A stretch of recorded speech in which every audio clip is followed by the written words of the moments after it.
శ్రీ విష్ణు అయితే చనిపోయాడు. శ్రీ విష్ణు కోసం కలెక్ట్ అయిన ఫండ్స్ అంతా ఏం చేస్తున్నారనేది ఒక్కొక్కరికి ఒక డౌట్ అయితే ఉంటుంది. ఈ విషయాన్ని నేను పూర్తిగా క్లారిటీ ఇస్తాను. ఈ వీడియోని అయితే పూర్తిగా చూడండి.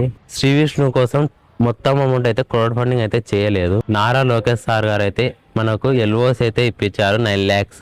LOC meaning letter of credit.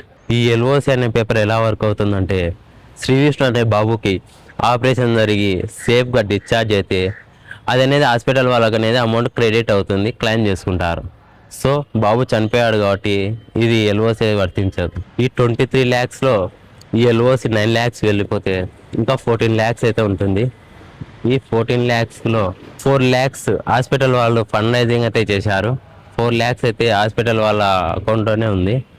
అది వాళ్ళే ఫండ్ రైజింగ్ చేశారు కాబట్టి హాస్పిటల్ వాళ్ళే వేరే వాళ్ళకు డొనేషన్ చేస్తామనేసారు.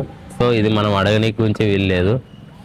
ఇంకా 4 lakhs పోతే ఇంకా 10 lakhs ఉంటుంది. ఈ 10 lakhsలో ఇంపాక్ట్ దూర సంస్థలో 3 lakhs అయితే క్రెడిట్ ఉంది. ఇంకా ఆ తర్వాత 7 lakhs అయితే లిక్విడ్ క్యాష్ అయితే ఉంది. ఈ 7 lakhs లిక్విడ్ క్యాష్లో శ్రీ విష్ణు ట్రీట్మెంట్ కోసం ఆ తల్లిదండ్రులు 3.50 lakhs అయితే ఖర్చు చేయడం అయితే జరిగింది. ఇంకా టోటల్గా 3,50,000 అయితే అమౌంట్ ఉంది.